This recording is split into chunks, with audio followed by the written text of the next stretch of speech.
Ken Hill coaching. One of the questions I get asked multiple times a month is, should I have slicks? Or when am I ready for slicks? Or what is the difference between, say, a good track day tire and slicks? What are the capabilities of some of these track day tires? And while we already have a lot of information on this, I wanted to put together something a little bit more informative for everyone and do a test between same day, same bike, same conditions, between a set of track day tires and a set of slicks.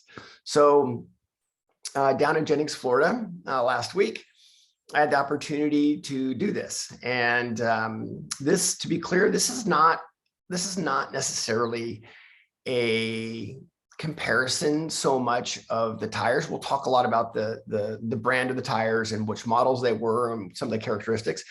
It's not so much a test of those tires as per brand, because having ridden a lot of other brands of tires, this actually holds equally true, whether these are Dunlops or Pirellis or Michelin's or whatever they might be. And a lot of this information is, we've seen this before, but I wanted to put it together with some data and make it a little bit clearer for everybody and what my findings were. So it's kind of fun, and I hope you enjoy it. So let's get right into it. And for this test, we're going to be comparing Dunlop Q4s to Dunlop Slicks, US made slicks. I have a lot of time on the Dunlop Q3s. I have a lot of time on the Dunlop Q4s, and to be clear, Dunlop is sponsored. I'm a Dunlop sponsored rider. Again, if you ran this test, I believe with Michelin or Pirelli, their findings would be very, very similar. So I don't spend a lot of time on slicks. This was actually, I believe, the first time I've ever had slicks on my personal GSX-R 1000. Typically, I've always run a Q3 or Q4, mainly Q4s. I've got a lot of time on Q4s. And so I don't get a lot of time on slicks. And there's definitely some things that I'm not taking advantage of the slicks, but we'll also dive into that. So yeah, all right, let's just kind of get into this whole thing, and patience with me as I go through setting this up, because we are going to do it in a Zoom format so I can draw on it and talk about some of these things. So bear with me as we get set up for that. All right. So we're just going to kind of get all these things set up. And here we go. So yeah, actually we'll start off with this. So the bike I use, this is my my personal GSX-R 1000 from PCP Motorsports, great guys. And I bought this brand new. I think I don't know, I've had it a couple of years. I think it has 3,000 miles on it, not a lot. I rode it stock quite a bit, and then decided that I was starting to get to the limits of the ABS brakes. And of course, to delete the ABS brakes on it, you got to do a whole bunch of stuff. So ended up going with a full grave system, FTECU flash, and then deleted the ABS. So that's sort of the only modifications it has there. And it has Öhlins suspension. So it's got an Öhlins shock and Öhlins cartridges in the fork. Some of it with some of the settings that I like on the bike. Otherwise the bike is fairly stock. It's got some cool stuff on it, but it's nothing fancy. Great motorcycle. The test environment. So we rode at Jennings, Florida. Conditions started off a little cool in the morning. I did 4 sessions that day, actually 5 sessions that day, because I rode the Q4s first, even though I had a bunch of time on them and a bunch of data from them. And put the tires on, and we'll start taking you through that. So let's actually just dive right into that. So the tires that I used, we have the Q4s. So let's just look at some of the compounds and take a look at that. So slick wise, I used the 120 7017 front, and I used the 2662 compound. And great tire, just a great all-around front tire. They wear forever. Jennings is very rough on tires, very hard on tires, especially rear tires. The track is very, very abrasive, very grippy. And the issue that we have is it does chew up tires. We're typically at pace. Where optimum performance is only typically for a session, maybe 2, and then the tires drop off. Now, again, this is at pace. So, and I'll tell you about lap times in just a second. So I use the 120/70/17 front, 2662 compound. And in the rear, I'm going to close that one. In the rear, we used, there's the Q4s. Let me get my other data up here. For the rear tire, here we go. Rear tire. So there's a bunch of choices with the rear tire. And what I decided that I wanted to do is have something that had some grip that would fall off a little bit. And so I decided to try something sort of in the middle of the bunch. And what we ended up using is the Dunlop. Let me actually draw on this a little bit. I used the Dunlop 0097. And we've run the 585 out there. It works pretty well. And the 0455, I would have preferred to have the 0455, but this is what we could get. Was the 97s, just with availability right now. And either the 97 or the 0129 it would not have lasted. That would have been just a few lap tire before it went off, just because the track is so darned abrasive. But I use the 97, and again, you'll see in the data what this looked like. All right, and that obviously that was a 260 size. On the Q4s, on the Q4s, let me bring this up. On the Q4s, I use the 120 front. It's only one compound. And I use the 255 in the rear. There is quite a big geometry difference in them. Not a lot on the front, but quite a big in the rear. So the only change that I made to the bike was reducing the rear ride height from the Q4s to the slicks. So the rear is just quite a bit taller. So I went out and I tried just one turn of ride height. That wasn't enough. And I did one more turn of ride height. So complete 2 turns of ride height. And that's the only change that I made to the bike. And yeah, the bike was very, very good. All right. So getting into some of the, all right. So we want to get into some of the nitty gritty with it. So I'll make sure I've got some of this and going with the notes that I took. So lap times. All right, let's look and see what the difference is, right? Everybody wants the nitty gritty here. So let's just get right into it. So this is going to be the difference between the slicks and the Q4 on a speed graph. So let's talk about lap times. At Jennings, I believe the track record is it was set a while ago. And I believe the track record is a mid 112, like a 112.3, 112.5, something like that. Not a lot of guys have gotten under 114 there, even with some of the superbike guys testing there. So I think some of the superbikes are typically in the 13s and 14s, which is a very, very quick lap time there.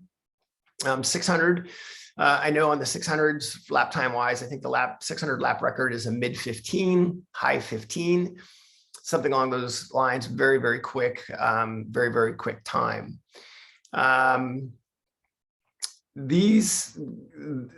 The lap times here, so to give you, to kind of step back a little bit, one of my big performance metrics is I personally like to be within 10 seconds of the lap record at any of the tracks, right? That tells me that I'm putting enough force into the bike. You have to obviously ride the bike pretty well to be able to ride within 10 seconds of the overall lap record at pace. And on Q4s, and I typically like to do that on a street tire. So whether it's a Q3 or Q4. Sidebar real quick, difference between Q3 and Q4 is the Q3, Q4, in my experience, there hasn't been a big lap time difference between the two. Some of it is bike dependent. There's some tracks where I have a lot of time on Q3s that I have a lot of time setting up the bike with Q3s, and I'm a little bit quicker on Q3s. Other times on Q4s, I'm a little bit quicker on Q4s. I'm not saying it's a wash. I'll give the nod to the Q4s, but they're not crazy different in lap time. So just a little bit of a sidebar there.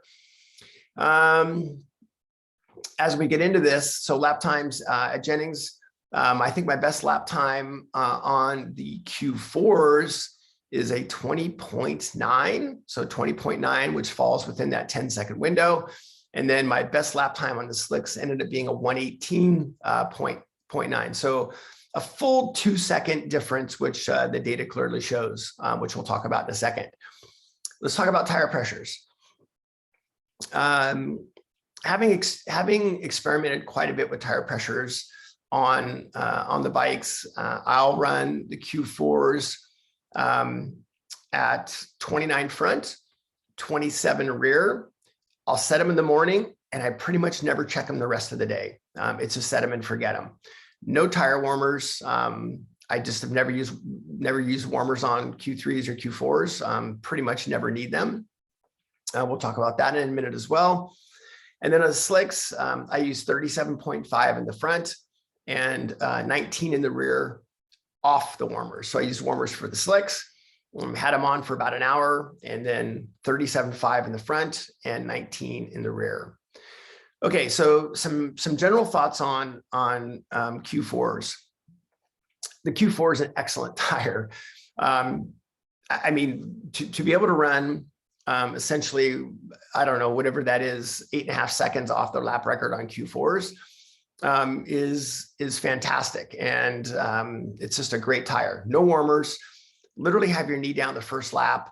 They're just a phenomenal tire. And it's one of the reasons why for coaching, I use that tire. I don't have to worry about it. I come in, I put my bike on the side stand and walk away from it, come back, maybe put gas in it and go back out. No checking pressures or anything. And I can still run a very good pace with those tires.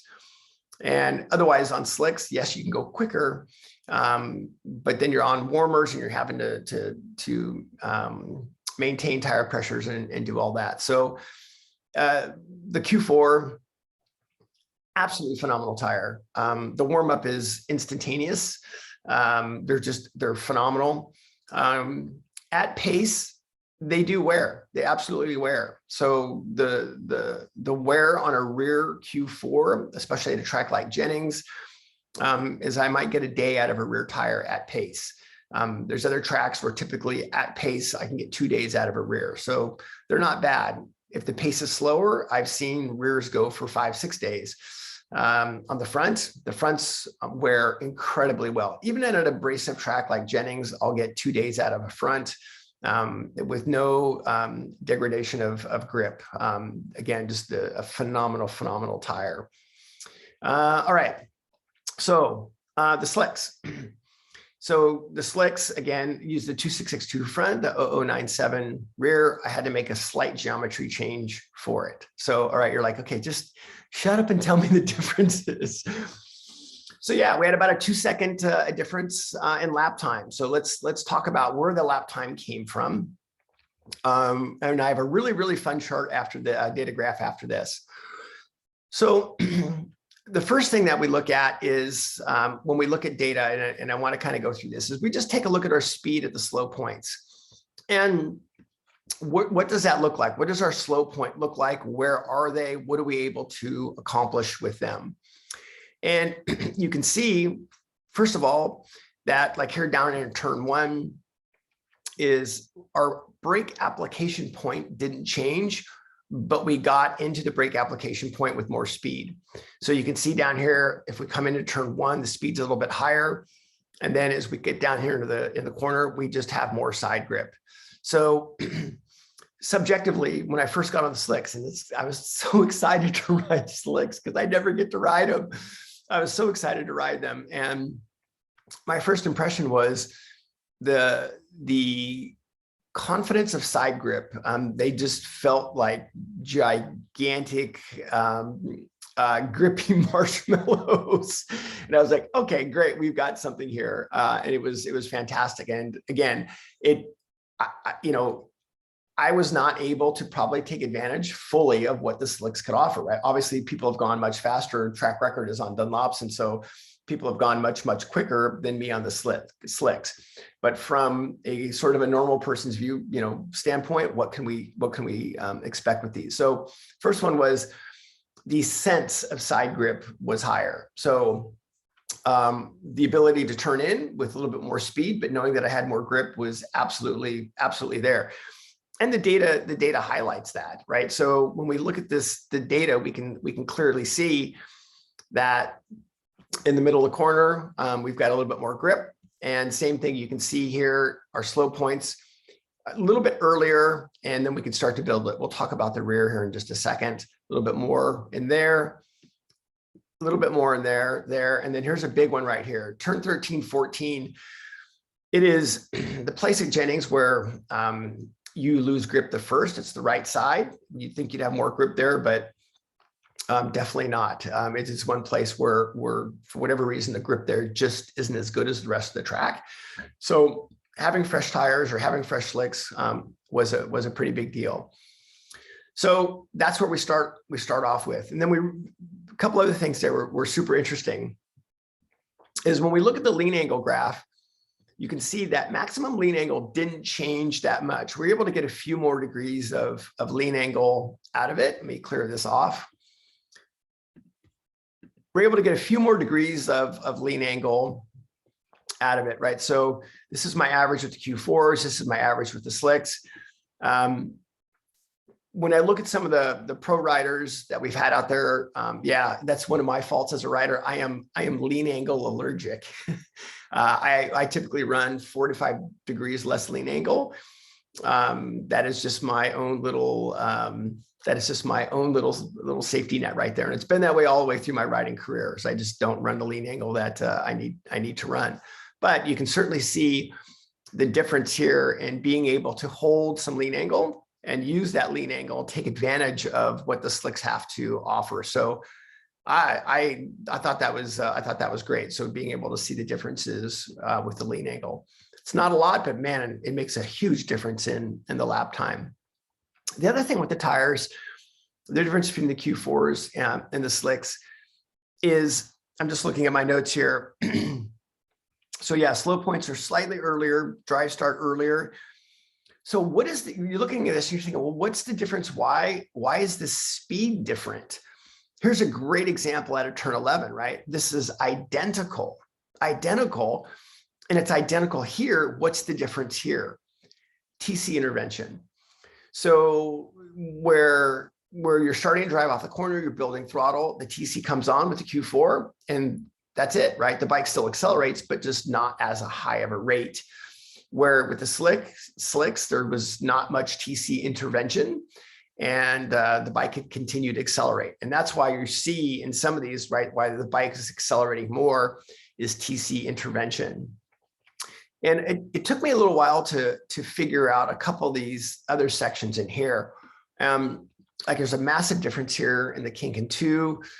There's quite a big difference here also with turn 12 at Jennings. These are very, very fast kinks, right? You can see these are, well over 100 mile an hour kinks, and very, very fast. Fourth gear on the 1,000, and it's TC. Right. So you're going to come in and the TC is coming on, and it just does not allow you to continue what you want to do. So that's a massive difference. And that's where a lot of the difference in the lap time came from. The thing is that also takes that speed, right? You're starting with almost 10 miles an hour more. So you can see the difference in top speed, right? I applied the brakes at basically the same point, but I was just arriving there with quite a bit more speed. Same thing, even off some of these other slower corners, it's the same, but I'm just arriving with a little bit more speed, especially down in here. I think that's turn 9 is a little bit more speed going in, but without the TC, the bike accelerates a little bit better. So pretty interesting difference there. So great. So I did a session. I knew the 9.7 was going to be good for one session. I ended up doing, I think, 6 or 7 laps during that session. And the nice thing was, I think my first flying lap was like a 20.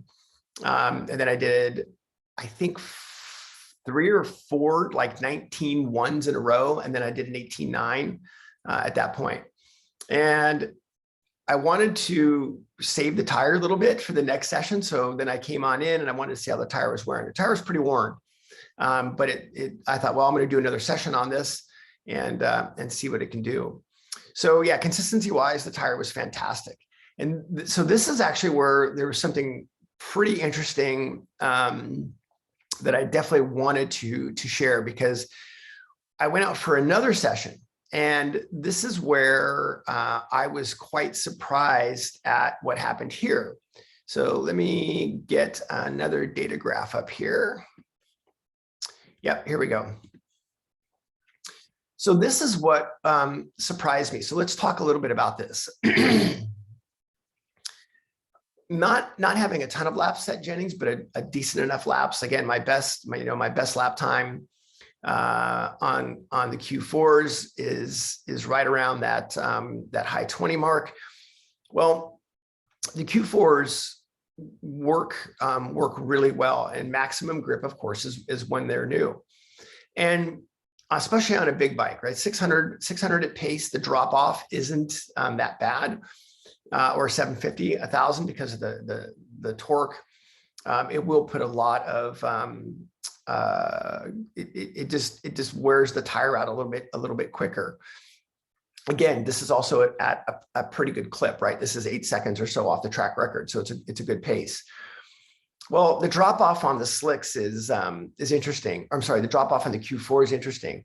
So typically, I'll do a quick lap, whether it's a 21-ish or high 20 or whatever it is, but when the tire does drop off, I end up settling into the mid 22s. And I went back and looked at my data, and I had a session where I did 8 22s in a row, and there's traffic in there and all that, but they basically were all within about 8/10. So the tire falls off a couple seconds, maybe a second and a half a lap after they're fresh. What was interesting on the slicks is I went back out after that session. The tire did look fairly worn. I did make a little bit of a tire pressure adjustment to it because the tire was out of the envelope of tire rise in the back. So I bled the tire down. I basically bled it down a pound, reset it back on the warmer, then went back out. And I was shocked at how good the tire still was. I went out and ran essentially, I think it was 4 to 5, like 19 ones, 19 5s in a row, 19.4, 19.5. And you can see on this graph, so this graph is the Q4 is a worn Q4 here is in red. Worn Q4 is in red. And then the other graph, there's 2 graphs there. So this is actually the slick worn. I took my fastest lap and my slowest lap on the slicks, the second session, and overlaid them. So yeah, there's a blue and a black on there, and that is the slick overlaid the second session with my slowest lap and my fastest lap. And you can see down here, the variance on the slicks is, it's fairly gobsmacking how consistent those tires stay. I was shocked. I felt like I could have run an endurance race at that pace. I wasn't like, my hair wasn't on fire with the TC on or anything like that. I was very, very surprised at the lap time and how well they stuck in there. So yeah, it was pretty good. All right, so let's get into a little bit of the conclusion part. So what's to be learned from this, right? What's sort of our conclusion? And again, we'll sort of base this off my 10-second rule. First of all, the Q4s are absolutely a gobsmackingly great tire. I'm shocked at how well they perform, and even brand new, to get, say, 8.5 seconds off the track record, and then still be able to run within 10 seconds off the track record with them being worn, is pretty amazing. And again, I'm not going to say, okay, well, wow, this is a Dunlop thing, right? Because I think the test would be the same whether you took the Pirelli track days ones and did the same thing, or you took a Michelin DOT and put it up against slicks. I think you'd find very, very similar results. So to be able to kind of get within my 10-second rule, absolutely amazing. And yeah, again, how good the Q4s are and how good, this type of tire is. Set it and forget it. It's absolutely gobsmacking to be able to do that. And then as far as the slicks, let's talk about that a little bit. So this goes back to what we started this video with. Is I get a lot of people ask me, okay, am I ready for slicks? And do I want those? And am I ready for them? Part of the issue with the slicks is that you've got to be able to get them hot enough and be able to get them and keep the heat in them to be able to make them work appropriately. So if you're we can use this Jennings as a great example, right? So if you're at Jennings running, 35s, honestly, I don't see the need for a slick at that point. I mean, it's funny because even on a very stock Ninja 400s, we're only 3 seconds off the little bike track record on Q3s on little bikes, right? So Q3s work obviously very, very well. So until you get to that very sharp end, if you want to have a security of having slicks, great. You got to deal with the warmers, you got to deal with the tire, stands and all that. But the idea is you got to keep the heat in them. It's one thing to get them warm on warmers, but then to go out and ride them, you have to be able to put enough force in them to be able to work. And I think that's one thing that people forget is, you've got to be able to be at pace to make that happen. So something to think about there. And then as far as our other track day type of tires, these DOT type of tires, is they work very well in a massively wide range of environments and different bikes, whether it's a 400, a 600, or a 750 or 1,000. Just put them on, set them in, forget them. So I think that overall, what I learned in this test was more confirmed. I knew going in there was going to be a couple of second a lap difference. At least that was my thought. What I didn't expect was the ease of the lap time, and what I didn't expect was the consistency of the lap time. That's something, again, I just haven't spent enough time on slicks the last few years to make that happen. So, all right, there you go. A lot of information, but again, I wanted to bring a little bit of data into this instead of just saying, "Oh, dude, yeah, get slicks are 2 seconds a lap faster." Okay, well, that's great. But where are they faster? What are we have to take advantage of different setups? What is the consistency like? And more importantly, do I need slicks? Is this something that I need? Is this something that I want to hassle with? And am I actually better served riding on a tire that can still offer a very, very high level of performance without having to deal with it? So I'll let you and your individual needs determine that. And again, I hope that this video at least gives you some information about that. So hopefully it helps educate you and gets your experience.